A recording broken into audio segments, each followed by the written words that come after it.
Yeah, because I watched a lot of the Eagles and a lot of the Phillies, so I was just really learning about dirt sports. I was thinking about Mets and Knicks, fans. but I wasn't sure. Yeah, I'm more of a Yankees Giants kind of guy. So I didn't have too much, and real estate school doesn't teach you how to do real estate. They teach you how to pass the test. Yeah.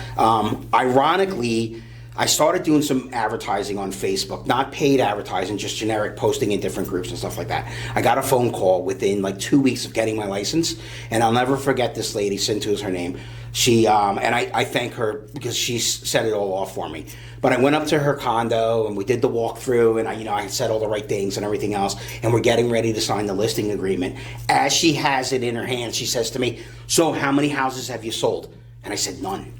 She goes, "What do you mean none?" I said, "You're the first person that I'm talking to about listing a house." So she's like, I don't think I could let you sell my condo.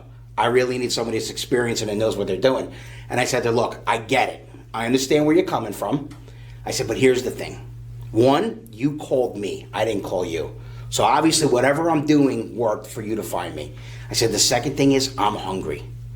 I'm hungry and I want this. I want this real estate career and I want it to go big." So I ended up getting the listing. She gave me a 30-day instead of a 90-day. Okay. And I sold the condo in 7 days. Right. And this is pre-COVID, so times were a little hard. Mm-hmm. But then what I did was I took that one listing. I used the open house to get a few more buyers. I used the open house from that condo to get a couple more listings.